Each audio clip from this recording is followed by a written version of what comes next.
Hello, we're here today with Amelia Purdy-Ketchum, and she is with the Howell Area Parks and Recreation Authority right here. And she focuses a lot on some of the events here in Howell that are really well known, and she's absolutely fabulous. But I'm going to let her introduce herself. So thanks so much for joining us today, Amelia. Thank you for having me. Like you said, my name is Amelia Purdy-Ketchum. I was born right here in Howell during the Melon Festival of 1985. You were born during the Melon Festival? Oh yeah. So it only makes sense that you would help plan it, yes, right? How fitting, right? Yeah. So I have been here for about 2 years now, and I am the events manager.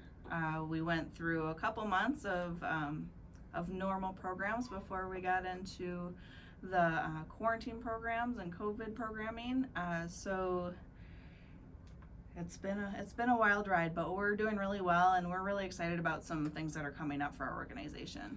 Yeah, I think you guys have you've done an incredible job of being creative within this environment. It's some of the things that you've been able to come up with are just really remarkable and outstanding. So I'm excited to have you here today so you can share some of that information with our listeners, because sometimes I feel like maybe it's flying under the radar, or maybe not everybody's aware of the different things that they can take advantage of and still do it in a safe way in the time today. So how long have you been with the Howell Area Parks and Recreation? So since July 2019. Okay. Yep. And I actually worked there a while back too. So I'm a repeat All right. Attendee or employee, I guess. So last year was pretty crazy. Most of us know that we run the Melon Festival. We are in charge of the Legend of Sleepy Howell. We've been doing,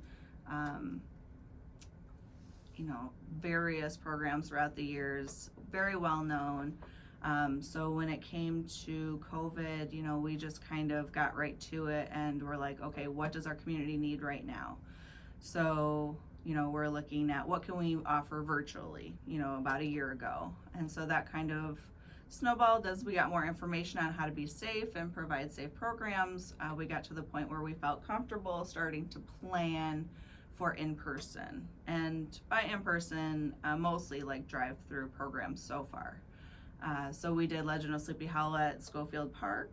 In October, we had a sellout crowd, and it was a drive-through format where people could drive through and see a laser light show. There was trick-or-treating, all sorts of great stuff for the kids, and the families were so appreciative of what we provided. And going into the holiday season, like you and I had the foresight to be like, we need each other going forward, the Chamber and the Parks and Rec, and it's been a great partnership. Yeah, it really has. It's been an awesome partnership. We were so excited. It was really you guys who came to the chamber and said, hey, how can we work together to still do something for the community? Because what you guys were seeing, what we were seeing too, is that everybody was really just in the region didn't really have a way to continue some of these really prominent holiday traditions in our region. So I think that bringing this idea of where we did this drive-through event for the Fantasy of Lights, and even taking it kind of a step further, Amelia, which I think you were really instrumental in too, was just adding those different things that went on during the weekend. So like each weekend highlighted a special event. So come and see Santa this weekend, or this weekend we did a restaurant promotion. We were able to honor, I think, some of the school teachers and other individuals. So it was just a wonderful, wonderful collaboration. And because of it, we were happy to honor you guys with an awards this year through our Howell Chamber annual awards ceremony. So we were so excited to be able to do that. And I just wanted to say congratulations again. Well, thank you so much. It really makes a difference for our staff being noticed and appreciated. A lot of the time we kind of are in the background, behind the scenes sort of work. So, getting that recognition is really powerful and really helpful, especially during these trying times. Absolutely. And that's the thing, is we really don't want it to go unnoticed, because you guys are such a pillar and you're so instrumental in all all of these wonderful things that take place in the Howell area specifically. And we wouldn't have been able to pull off an event this year if it wouldn't have been for the support and the collaboration and the partnership. So we were just incredibly grateful and so happy to be able to provide you with some recognition for that. Definitely.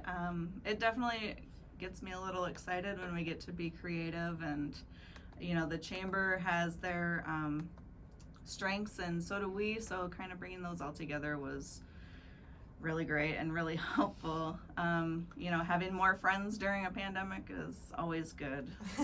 That's true. That's true.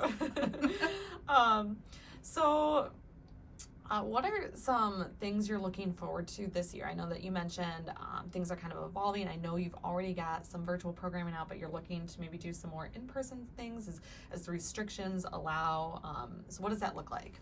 Sure. So right now we have nearly sold out our Dinosaur Egg Hunt. So we're really excited about that. I've been seeing that on social media. That looks really cool. Yeah. The best inspiration comes from real life, right? So my daughter is absolutely obsessed with dinosaurs right now, and there's dinosaurs all over my house and on my TV constantly. So, just taking inspiration from real life. But that's so accurate. Yes. Community superheroes came from my son, so there's superheroes everywhere all the time. Yeah, so there's really big things going on for Howell Parks and Recreation right now. So a lot of people don't understand how our authority is put together. So we're financially supported by the city of Howell and then Marion, Osceola, Genoa, and Howell townships. So we're kind of contracted out to help them with their recreation needs because we're all kind of spread out in this area. It's really hard for one centralized organization to do all of it without this extra funding. So Osceola Township decided last year that they were going to go ahead and build a new community center next to the township hall on Latson Road. And then they're still planning on having us come on as the management company for the community center. So we're really looking forward to that. We haven't had a new community center in Howell since I think the Bennett Recreation Center was built in the mid-60s. Wow. So long overdue. It's long overdue. I actually found out in our files that my grandfather and his company, the lumberyard here in town, donated money to build that initial recreation center. Oh, that gave me goosebumps. That's so cool. Yeah, it's really great to feel like that community connection, that family connection for me. Mm-hmm. And that's what we're really all about at our organization is, these are all of our neighbors, our family, our friends that are participating in these events, and we really want to make sure that it's still going for them and for our kids and our grandkids in the future. So having that bigger picture and that foresight of what's going to come down the line, and just hoping that the future is going to get a little better and we'll get there. And I think that's it. I mean, hope. We all have to hope, right? And those are some really exciting things. Like it'll be amazing to see your new space. Do you have plans to share the space with it? Like, what does that look like when it actually officially opens with the community? And is there a timeline attached to it? Sure.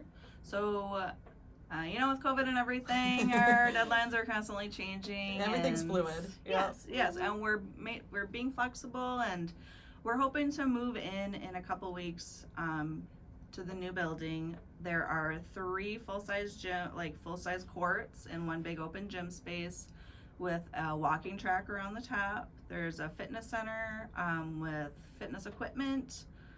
There are several smaller meeting rooms so that our community groups have somewhere nice to come and have their meetings. And then also the community can use this space. There's going to be a small warming kitchen for any sort of private event that you want with your family. So bridal showers, baby showers, all that kind of stuff is going to be, the facility looks amazing. Wow, it really does. Awesome. And I think that once people get in there and check it out, they're going to go ballistic. They're going to love it. So we're looking forward to it. And so we'll have lots of youth sports, adult sports, senior programs, classes for kids, adults, all that stuff. So we're looking forward to So getting really, these vaccines out and then getting some more people into our facility. So this spring, couple months here, probably 1 or 2, we're looking forward to getting it open.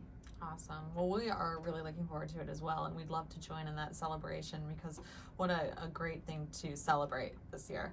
I know I want to touch on real quick, and I probably didn't prompt you for this, but I think something on everybody's mind is what are you guys looking at for Melon Fest this year? Sure.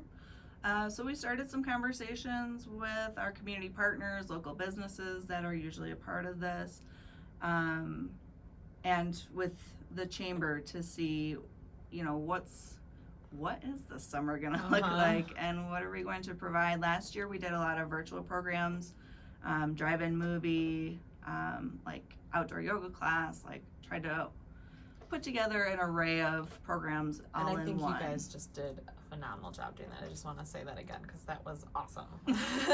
Thank you so much. We're hoping to do something maybe a little smaller than our normal festival, but we're working on it, and we're keeping track of you know, all the COVID news and everything so that we make sure that our community is safe while we go forward with our plans. Yeah, absolutely, and keeping that top of mind, of course. So, well, we're excited about it, and we hope that you know, we see something really cool. I'm sure you guys will come up with something really cool for Melon Fest this year. Is there anything else that you would want to share with listeners? Anything else that we didn't touch on today? We just want to say that we're so grateful to the community for rallying behind us this year, because it's been really hard. You know, we lost staff, we lost funding, we lost all sorts of stuff. But you know, Parks and Rec, you always have to have a good attitude and trying to like make things work to the best of your ability. And you know, we're really a team, and we're you know, gonna really make it happen this year too. So please, like, continue to support us, and we'll do our best to make sure that we're doing whatever we can to make our community amazing. Awesome. Thank you so much, Amelia. And you guys, yeah, you just, I can't even believe I didn't realize that you just started in 2019 and you were really kind of thrown right into all of this. So it has been a hard year, and I think you guys have really persevered. So thank you so much for joining us today. If somebody's looking to get involved, looking for more information, how might they go about doing that? Sure. So our phone number at the Bennett Recreation Center is 517-546-0693. And then my email for Parks and Rec is my initials, APK, at howellrecreation.org. Super easy. Super easy. Awesome. Well, we look forward to all the great things coming up this year. And up next, we'll have Eileen Zilch with Community Catalyst. Thanks so much. Thank you.